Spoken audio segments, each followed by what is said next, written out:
Hello मेरे दोस्तों, स्वागत है आप सभी का आपके अपने YouTube channel SS study material. दोस्तों, ये जो वीडियो है वो आपका VBU सेमेस्टर 2 सेशन 23 से 27 वाले वैसे स्टूडेंट जिनका मेजर पेपर ज्योग्राफी है, उनका मेजर 2 का क्वेश्चन है। ठीक है, ये बहुत ही इंपॉर्टेंट क्वेश्चन, तो आपको वीडियो को अंत तक देखना और अच्छे से समझना है। एक और इम्पोर्टेंट बात आपको बता दें कि आप चाहे किसी भी सेमेस्टर में हो, चाहे आप सेमेस्टर 1 में हो या फिर 2 में या फिर सेमेस्टर 4 में, 1 से लेके 8 तक किसी भी सेमेस्टर में हो, आपको सभी सेमेस्टर की तैयारी इसी चैनल पर कराया जाएगा। अभी जो सेमेस्टर 2 और सेमेस्टर 4 वाले स्टूडेंट उनका तैयारी कराया जा रहा है। ठीक है, तो बहुत ही बेहतर तरीके से यहाँ पर तैयारी कराया जाएगा आप लोग को। तो चैनल को आप लोग सब्सक्राइब कर लीजिए और वीडियो को लाइक कीजिए और अपने दोस्तों तक भी इस वीडियो को शेयर कीजिएगा। ठीक है, एक ये जो है आपका बहुत ही इंपॉर्टेंट क्वेश्चन है। एक बार क्वेश्चन को समझ लेते हैं क्या लिखा हुआ है। लिखा है कि भारत को धरातलीय स्वरूपों के आधार पर विभाजित कीजिए तथा किसी एक विभाग के धरातलीय स्वरूप का विश्लेषण कीजिए। यहाँ पर जो पूछा जा रहा है कि भारत को धरातलीय स्वरूपों के आधार पर विभाजित कीजिए और फिर किसी एक विभाग पर बताया जा रहा है कि किसी एक विभाग पर विश्लेषण करना है। ठीक है, किसी एक विभाग के बारे में हम लोग को विस्तार से बताना है। तो इसके लिए हमने जो 5 विभाग है उसको लिखा है, उसके बाद किसी एक पर हम लोग चर्चा करेंगे आज। ठीक है, अगर चैनल पर आप लोग नए हैं तो चैनल को सब्सक्राइब जरूर कर लीजिए, क्योंकि आपका सभी सेमेस्टर की तैयारी इसी चैनल पर कराया जाएगा। ठीक है, और अभी जो सेमेस्टर 2 और सेमेस्टर 4 वाले स्टूडेंट हैं उनका तैयारी करा दिया गया है, कराया जा रहा है धीरे धीरे। तो आप लोग चैनल पर विजिट कीजिए, सारा वीडियो आपको इसी चैनल पर मिल जाएगा। ठीक है, प्लेलिस्ट भी बना दिया गया है, प्लेलिस्ट से जाके तैयारी कर सकते हैं आप लोग। तो आज हम लोग जिसको पढ़ेंगे वो क्या है कि भारत को धरातलीय स्वरूपों के आधार पर विभाजित कीजिए तथा किसी एक विभाग के धरातलीय स्वरूप का विश्लेषण कीजिए। समझते हैं इसके आंसर को पहले, उसके बाद हम लोग और डिस्कस करेंगे इसके बारे में। ठीक है, तो लिखा है कि भारत में लगभग सभी प्रकार के भौगोलिक उच्चावच पाए जाते हैं। उच्चावच मतलब क्या है कि जमीन ऊपर खावर नीचे, मतलब इस तरह का जो भूभाग होता है उसी को उच्चावच बोला जाता है। ठीक है, फिर लिखा है कि इसका कारण भारत का बृहद विस्तार व तटीय अवस्थिति है। भौगोलिक रूप से भारत को 5 इकाइयों में बांटा जाता है। इन सभी भौगोलिक इकाइयों की निर्माण प्रक्रिया व संरचना अलग अलग प्रकार की है। क्या बताया जा रहा है कि जो भौगोलिक रूप से भारत को 5 इकाइयों में बांटा जाता है और इन सभी भौगोलिक इकाइयों की निर्माण प्रक्रिया व संरचना अलग अलग है। ठीक है, तो वो जो 5 इकाई है उसमें कौन कौन सा है उसको देख लेते हैं।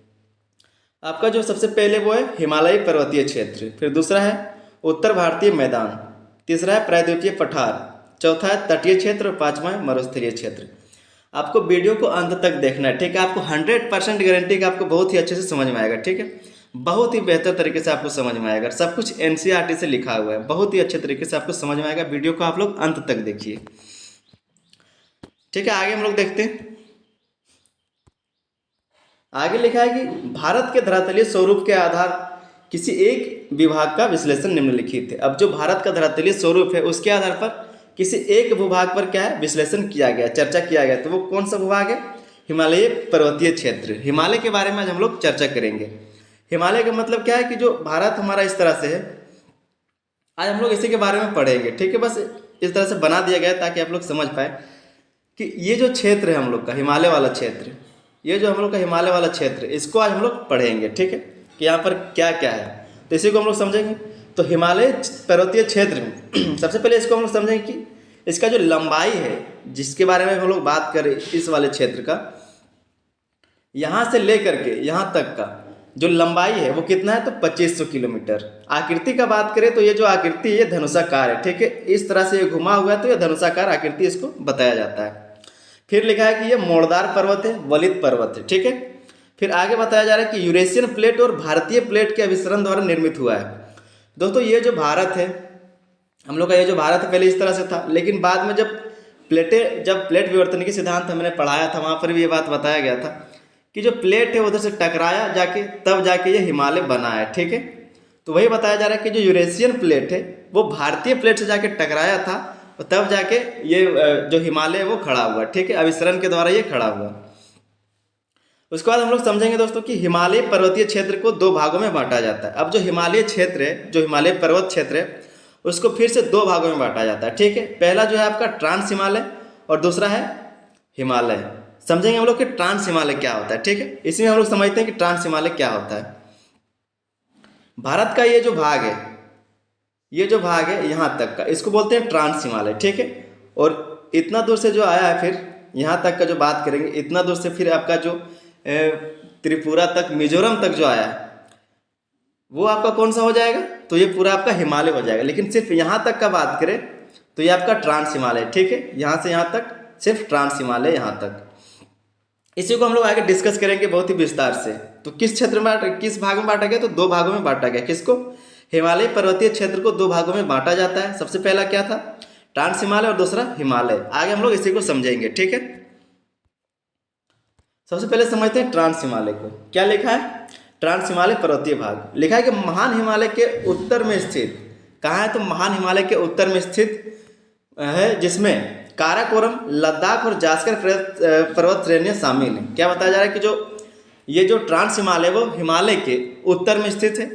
क्या बोला जा रहा है कि जो हिमालय है ये पूरा हिमालय हो गया, ठीक है, ये पूरा हिमालय हो गया, लेकिन जो ट्रांस हिमालय है तो यहाँ पर है, तो उत्तर में, इसीलिए बताया जा रहा है कि ये उत्तर में है, ठीक है, कि महान हिमालय के उत्तर में स्थित है, जिसमें काराकोरम, लद्दाख और जास्कर पर्वत श्रेणियाँ शामिल हैं। इस पर्वतीय क्षेत्र की चौड़ाई 150 किलोमीटर से 400 किलोमीटर के बीच पाई जाती है। इसका जो चौड़ाई वो कितना बताया जा रहा है, तो 150 से 400 किलोमीटर के बीच, ठीक है। फिर लिखा है कि विश्व की दूसरी सबसे ऊंची चोटी K2 कहाँ पर है, जिसको बोला जाता है गॉडविन ऑस्टिन, ठीक है, सहित कुछ अन्य सबसे ऊंची पर्वत चोटियां पाई जाती है यहीं पर ट्रांस हिमालय में, ठीक है। ये भी जो K2 है वो आपका कहाँ पाया जाता है, तो ये जो K2 वो काराकोरम में है, ठीक है, काराकोरम श्रेणी में। आगे बताया जा रहा है कि काराकोरम में बाल्टोरो और सियाचिन जैसे बृहद ग्लेशियर पाए जाते हैं। दोस्तों एक बात और आपको बता दें, ये जो सियाचिन ग्लेशियर है इसके ऊपर एक और ग्लेशियर है जिसको बोलते हैं राक्षस ताल, ठीक है। तो वहाँ जो पानी ना वो खारा है, लेकिन जो सियाचिन का पानी वो मीठा पानी है, ठीक है, तो दोनों अलग अलग है। कई सारी नदियाँ जो सियाचिन ग्लेशियर से निकलती है। क्या बताया जा रहा है कि जो काराकोरम में बाल्टोरो और सियाचिन जैसे बृहद ग्लेशियर पाए जाते हैं। ये किसके बारे में हम लोग पढ़ रहे थे अभी, ट्रांस हिमालय के बारे में, ठीक है। अब इसके बारे में यहाँ पर जो बताया गया कि जो ट्रांस हिमालय है वो कितने श्रेणियों में बटा हुआ है, तो पहला है काराकोरम, दूसरा है आपका लद्दाख श्रेणी और तीसरा है जास्कर। सबसे ऊपर जो उत्तर में है वो काराकोरम है, उसके नीचे है लद्दाख श्रेणी और उसके नीचे है जास्कर श्रेणी, ठीक है, इस तरह से क्रमबद्ध है। तो सबसे पहले हम लोग समझेंगे काराकोरम श्रेणी को, क्या है ये। तो ये जो है सबसे ऊंची श्रेणी है हिमालय का, जो है महान हिमालय का सबसे ऊंचा श्रेणी है, किसमें, ट्रांस हिमालय में। काराकोरम सबसे ऊंची श्रेणी है, ठीक है। फिर बताया जा रहा है कि ये लद्दाख में है, ये लद्दाख में स्थित है, ठीक है, पूरी तरह से। फिर यहाँ का जो सबसे ऊंचा पर्वत है वो कौन सा है, K2, जो 8611 मीटर है, ठीक है। क्या बताया जा रहा है कि यहाँ का जो सबसे ऊंचा चोटी है वो है K2 और इसका जो ऊंचाई है वो है 8611 मीटर। यहाँ पर बताया जा रहा है कि सियाचिन ग्लेशियर इसी श्रेणी में, काराकोरम श्रेणी में। फिर आपका हिस्पर ग्लेशियर इसी श्रेणी में, काराकोरम श्रेणी में। फिर आगे हम लोग और देख लेते हैं क्या लिखा है। दूसरा जो आपका है लद्दाख श्रेणी, ठीक है, पहले हम लोगों ने समझा काराकोरम श्रेणी को, फिर समझेंगे लद्दाख श्रेणी और तीसरा हो जाएगा आपका जास्कर श्रेणी। ये तीनों इस तरह से बना हुआ है। सबसे पहले यहाँ पर काराकोरम श्रेणी, फिर आपका लद्दाख श्रेणी और तीसरा है जास्कर श्रेणी, ठीक है, तो इस तरह से क्रमबद्ध है।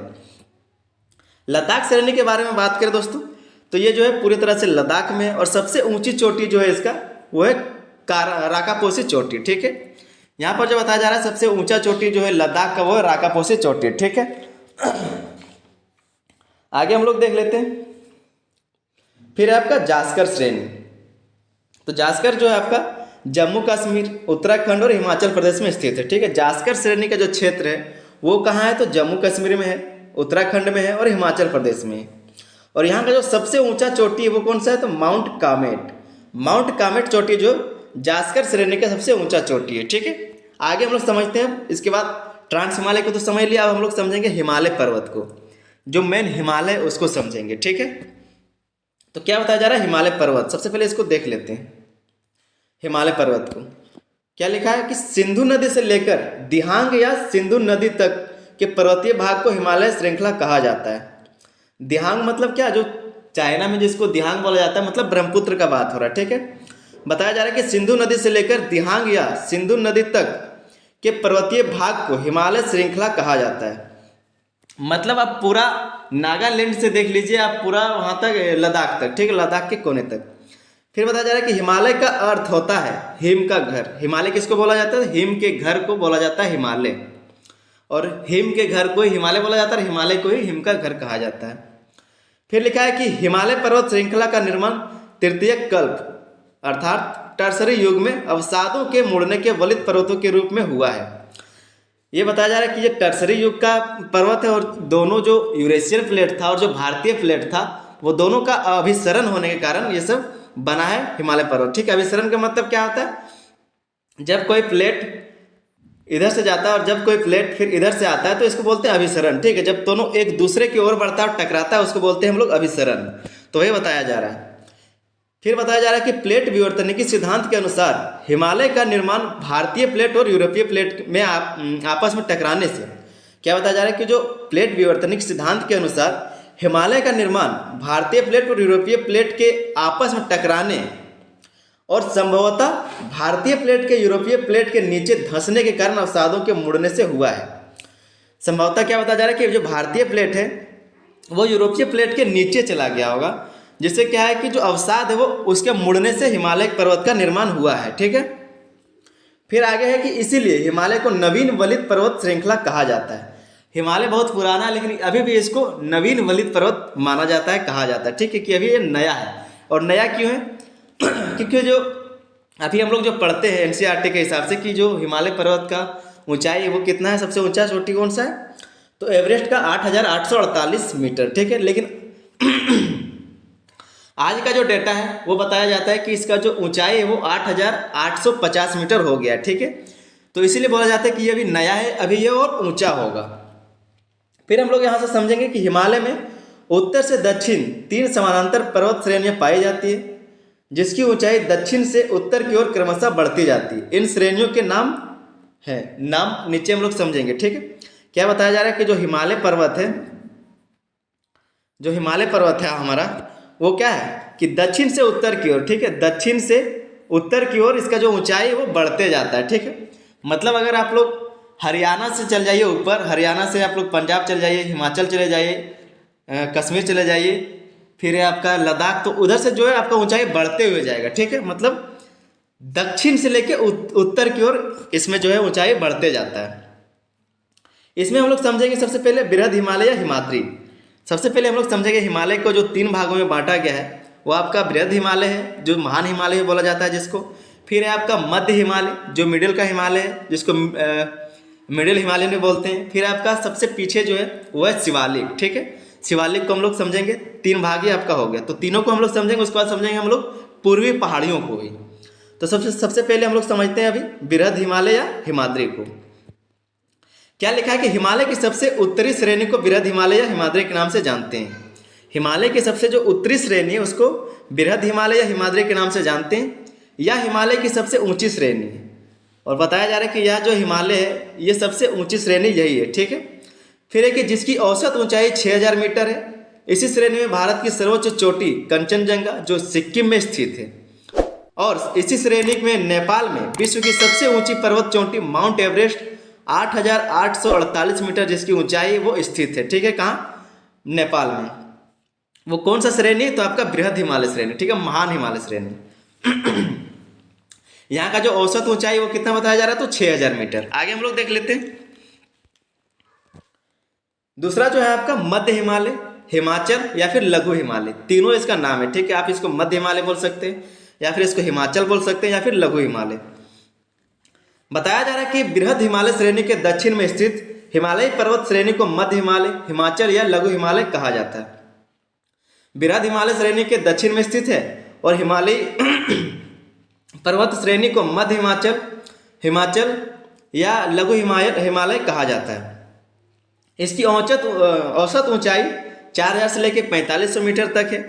शिमला, धर्मशाला, मसूरी जैसे पर्वतीय पर्यटक स्थल इसी श्रेणी में स्थित है। क्या बताया जा रहा है कि जो इसका औसत ऊंचाई है, इसका जो औसत ऊंचाई कितना है? 4,000 से 4,500 मीटर।